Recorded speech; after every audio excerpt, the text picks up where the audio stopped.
Praise the lord. Daily spiritual food from the word of God. దేవుని వాక్యంలో నుండి అనుదిన ఆత్మీయారము. కీర్తనలు 86:15 చదువుతూ ఉన్నాను. ప్రభువా, నీవు దయా దాక్షిణ్యము గల దేవుడవు, దీర్ఘశాంతుడవు, కృపా సత్యములతో నిండిన వాడవు. ప్రియమైన దేవుని సంగమా, కీర్తనకారుడు ఈ విధంగా యేసు ప్రభు గురించి కొన్ని విషయాలను తెలియజేస్తూ ఉన్నాడు. ఈ కీర్తన ద్వారా, ఈ వాక్యం ద్వారా, నువ్వు నమ్ముకున్నటువంటి దేవుడు దయా దాక్షిణ్యము కలిగిన దేవుడు, అంటే ఫుల్ ఆఫ్ కంపాషనియేట్ గాడ్. నీ పట్ల కంపాషియన్ చూపించేటువంటి దేవుడై ఉంటూ ఉన్నాడు. నీ పట్ల కనికరమును దయ చూపించేటువంటి దేవుడై ఉంటూ ఉన్నాడు. నీవు దయా దాక్షిణ్యము గల దేవుడవు, దీర్ఘశాంతుడవు, లాంగ్ సఫరింగ్ గాడ్.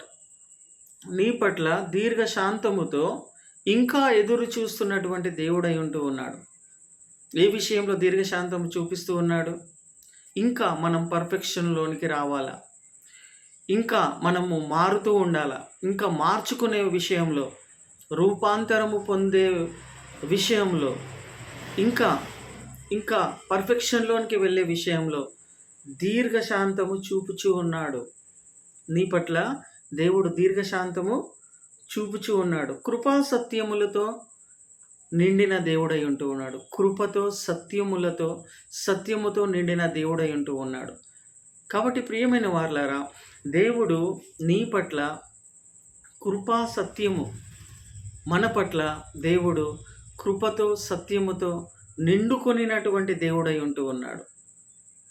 ఎందుకనగా చూడండి, ఇంకొక కీర్తన చదివితే, ఇంకా 2 వాక్యాలు చదివితే మనకు అర్థమవుతుంది.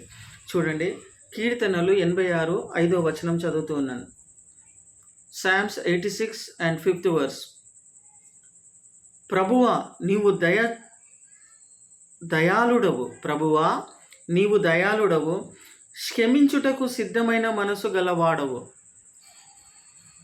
నిన్ను క్షమించుటకు సిద్ధమైన మనసు గలవాడై ఉంటూ ఉన్నాడు యేసు ప్రభుల వారు.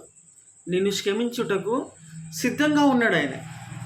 Is ready to forgive you, is ready to forgive అస్.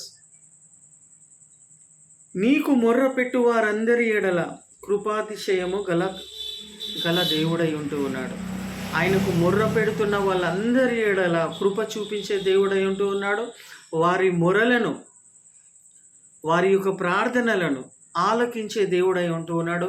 ఆలకించడమే కాకుండా వాళ్లకు గొప్పగా జవాబు అనుగ్రహించే దేవుడై ఉంటూ ఉన్నాడు.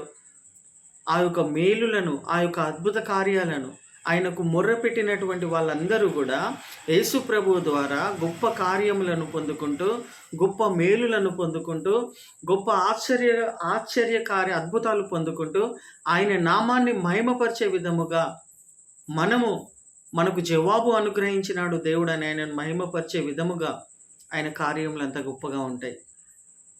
ఆయనకు మొర్రపెట్టిన వాళ్ళందరికీ కూడా కృపాతిశయము గల దేవుడై ఉంటూ ఉన్నాడు.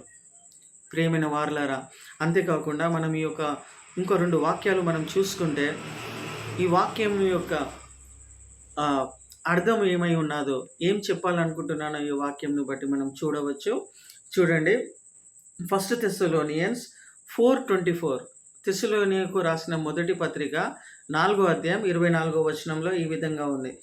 మిమ్మును పిలిచిన వాడు నమ్మకమైన వాడు గనక, నిన్ను పిలిచినటువంటి దేవుడు నమ్మకమైన వాడు గనుక అలాగూ చేయును. కాబట్టి ప్రియమైన వారులారా, నువ్వు నమ్ముకున్నటువంటి దేవుడు నమ్మదగిన దేవుడు. అన్ని పరిస్థితులలో, అన్ని విషయాలలో, అన్ని సమయాలలో, అన్ని ఇబ్బందులలో, అన్ని ఇరుకులలో, అన్ని విధములైనటువంటి రోగాలు కావచ్చు, వ్యాధులు కావచ్చు, what ever it may be, ఆ విషయాలలో నిన్ను ఆదుకోవాలని, ఆ విషయాలలో నీకు సహాయము చేయాలని, ఆ విషయాలలో నీ పట్ల అద్భుత కార్యం చేయాలని, ఆ విషయాలలో ఆ యొక్క వ్యాధులలో నేను స్వస్థపరచాలని, ఈ అన్ని విషయాలలో నమ్మదగిన దేవుడై ఉంటూ ఉన్నాడు. హల్లెలూయా. నువ్వు నమ్ముకోవచ్చు, నమ్మవచ్చు. ఈ పరిస్థితిలో నేనేం చేయాలి ప్రభువా అని నువ్వు ఉంటూ ఉన్నట్టయితే, భయముతో ఉంటూ ఉన్నట్టయితే, భయపడుతూ ఉన్నట్టయితే, ఎటుగాని పరిస్థితుల్లో నువ్వు ఉంటూ ఉన్నట్టయితే, ఆ పరిస్థితులలో కూడా నువ్వు యేసు ప్రభువుని నమ్ముకునే దేవుడవై ఉంటున్నాడు, నమ్మదగిన దేవుడై ఉంటూ ఉన్నాడు. అది చెప్పాలని పాయింట్అవుట్ చేస్తున్నాయి ఒక వాక్యంను బట్టి. అన్ని పరిస్థితులలో నువ్వు నమ్ముకునే దేవుడై ఉంటూ ఉన్నాడు ఆయన. నువ్వు ఆయన నమ్ముకోవచ్చు.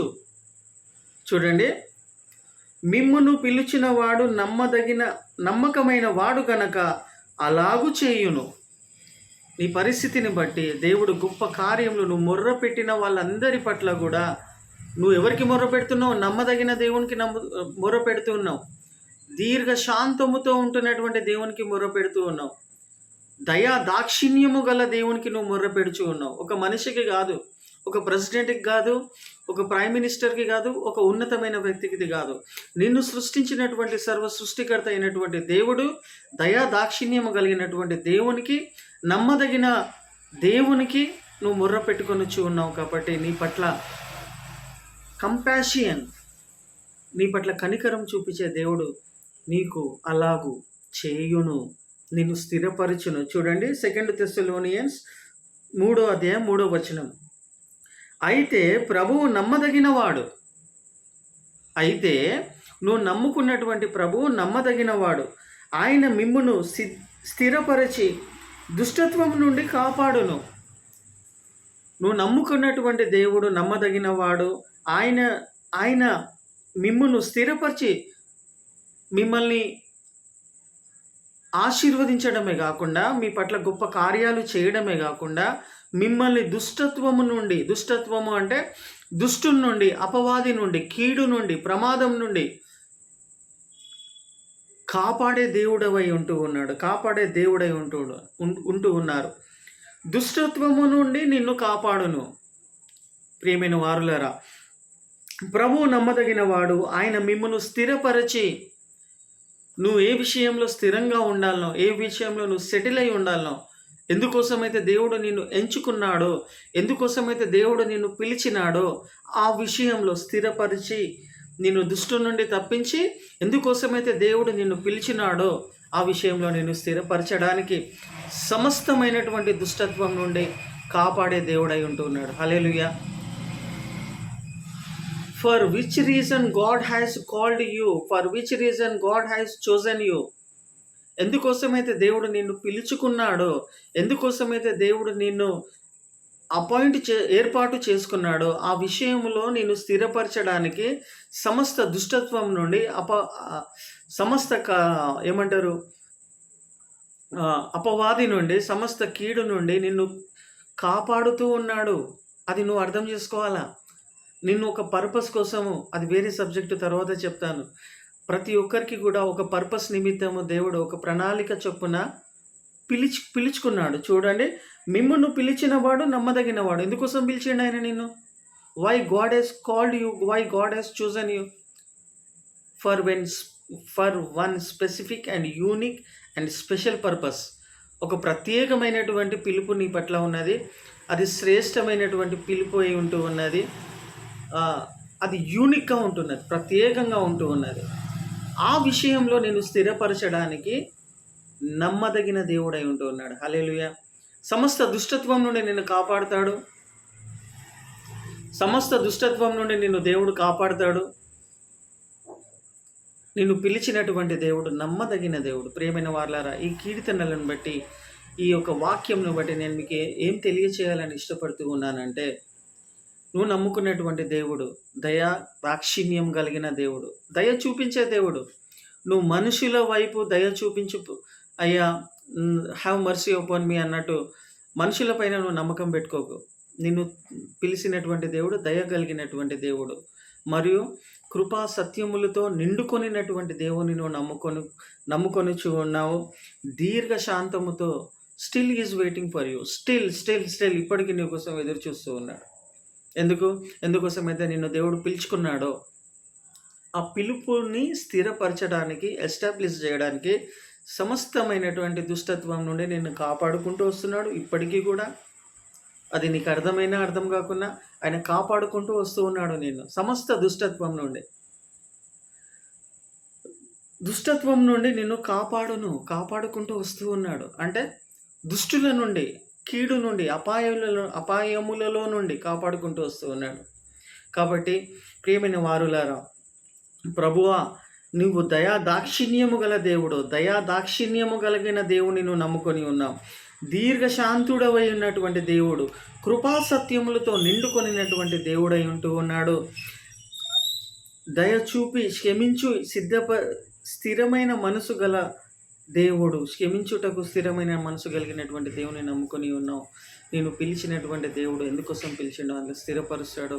కాబట్టి ప్రియమైన వారారా, నువ్వు ఏదైనా ఇరుకులో, ఇబ్బందిలో, సమస్యలలో, బాధలో, దుఃఖంలో, భయంతో ఉంటూ ఉన్నట్టయితే ఒక్కసారి దేవుని వైపు, ఈ వాక్యంను అర్థం చేసుకో. ఫస్ట్ ఆఫ్ ఆల్ దేవుని వాక్యంను అర్థం చేసుకుంటే, కరెక్ట్గా అర్థం చేసుకుంటే నీకు భయం కలగదు. ఒకవేళ నువ్వు భయంతో ఉంటూ ఉన్నట్టయితే, అర్థం కాని పరిస్థితుల్లో ఉంటూ ఉన్నట్టయితే, నిన్ను పిలిచిన దేవుడు ఎంత గొప్ప శక్తి కలిగినటువంటి దేవుడు, అది నువ్వు అర్థం చేసుకుంటే భయపడవు, అస్థిరంగా ఉండవు, అటు ఇటు ఉరుకులాడవు, అటు ఇటు తిరగవు, కన్ఫ్యూజన్లో ఉండవు నువ్వు. కాబట్టి ప్రియమైన వారులారా, ఆయన నిన్ను పిలిచినటువంటి దేవుడు నమ్మదగిన దేవుడు అని నువ్వు అర్థం చేసుకో. ఆయనను స్తుతించు, ఆరాధించు, విశ్వాసంతో దేవుని వాక్యంను నమ్ము. దేవుడు నీ పట్ల తప్పకుండా కార్యం చేస్తాడు, అద్భుత కార్యాలు చేస్తాడు, నిన్ను స్థిరపరుస్తాడు. ఆయన ఎందుకోసం నిన్ను ఏర్పాటు చేసుకున్నాడో అది నీకు బయలుపరుస్తాడు, తెలియజేస్తాడు. దేవుడి యొక్క మాటలను మన వినికిడిలో అర్థం చేయించి, స్థిరపరిచి ఆశీర్వదించునుగాక. Amen. God bless you all.